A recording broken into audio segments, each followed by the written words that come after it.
Hong Kong never stops. There's always some business to be done, some opportunity to be seized. It's long been a tourist center and a shopper's paradise, and it's now one of the business centers of the East. It's the ordinary people of Hong Kong who benefit from all this effort and enterprise.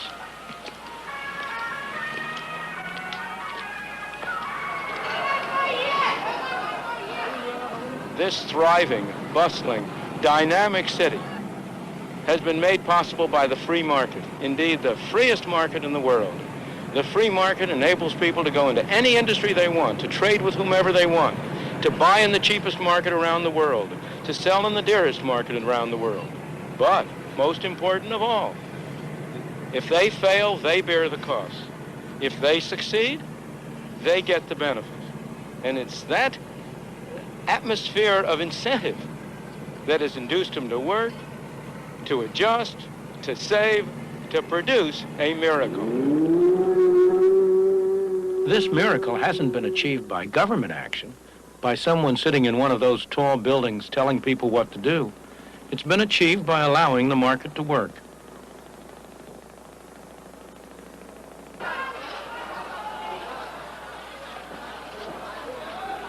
Walk down any street in Hong Kong and you'll see the impersonal forces of the market in operation. Mr. Chung makes metal containers. Nobody's ordered him to. He does it because he's found that he can do better for himself that way than by making anything else. But if demand for metal containers went down, or somebody found a way of making them cheaper, Mr. Chung would soon get that message. A few doors away, Mr. Yu's firm has been making traditional Cantonese wedding gowns for 42 years. But the demand for these elaborate garments is falling. The firm has already gotten that message and is now looking for another product.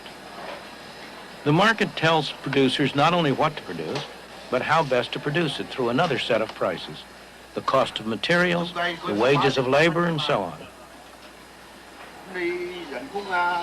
For example, if these workers could earn more doing something else, Mr. Ho would soon find a way to mechanize his picture frame production.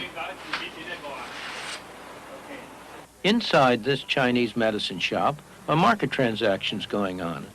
The customer's confidence that this painful-looking ordeal will help him doesn't rest on any official certification of the bone doctor's qualifications. It comes from experience, his own or his friends. In his turn, the doctor treats him not because he's been ordered to, but because he gets paid.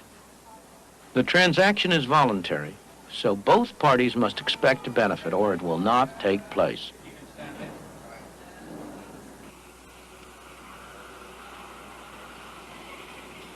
Believe it or not, this backyard is the entrance to a factory.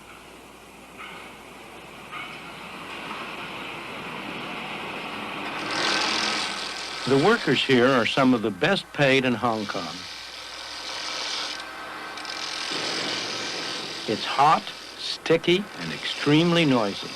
The workers are highly skilled, so they can command high wages.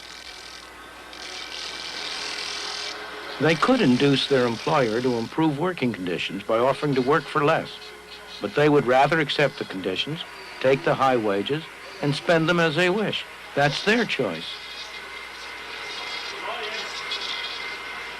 The best-known statement of the principles of a free market, the kind of free market that operates in Hong Kong, was written on the other side of the world.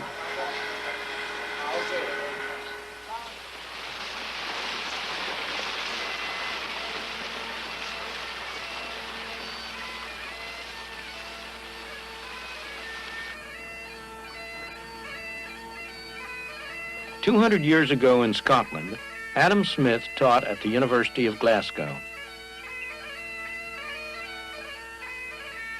His brilliant book, The Wealth of Nations, was based on the lectures he gave here. The basic principles underlying the free market, as Adam Smith taught them to his students in this university, are really very simple. Look at this lead pencil. There's not a single person in the world who could make this pencil. Remarkable statement? Not at all. The wood from which it's made for all I know, comes from a tree that was cut down in the state of Washington. To cut down that tree, it took a saw. To make the saw, it took steel.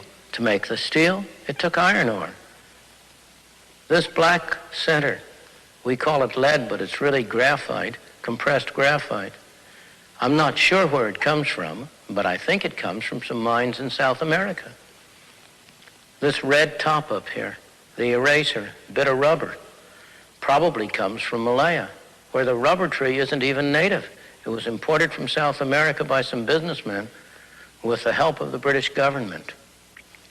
This brass ferrule, I haven't the slightest idea where it came from, or the yellow paint, or the paint that made the black lines, or the glue that holds it together.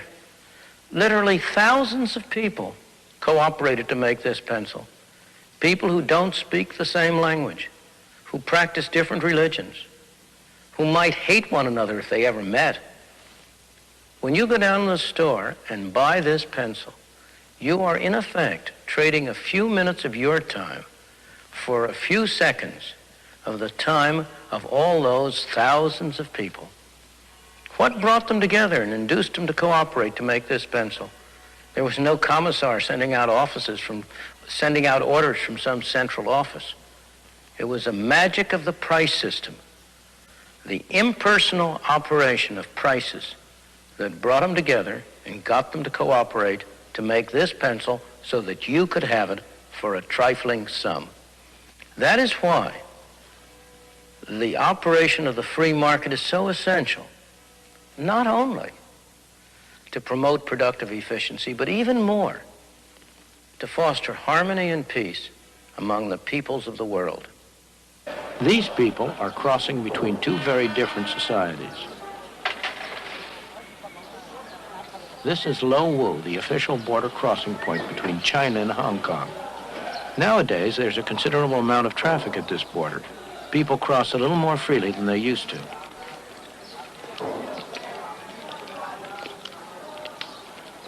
Many people from Hong Kong trade in China, and the market has helped bring the two countries closer together.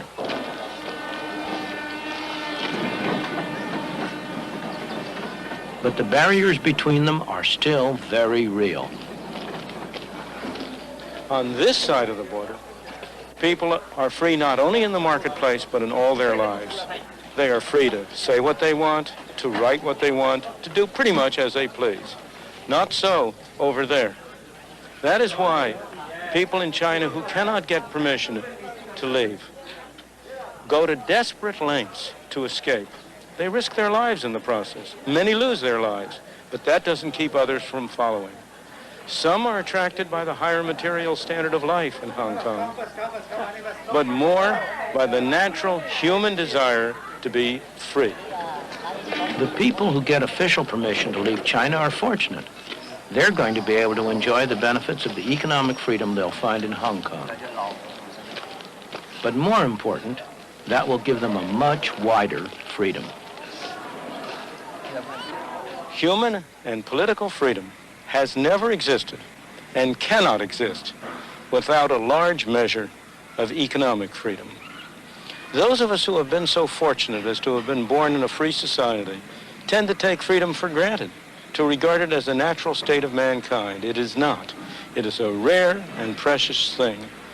Most people throughout history, most people today have lived in conditions of tyranny and misery, not of freedom and prosperity. The clearest demonstration of how much people value freedom is the way they vote with their feet when they have no other way to vote.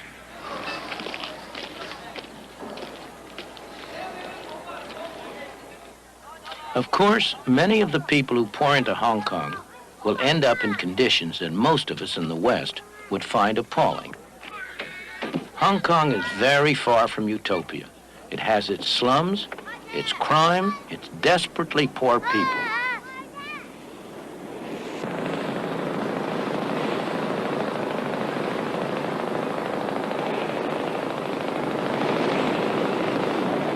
But the people are free. That's, after all, why so many of them have come here.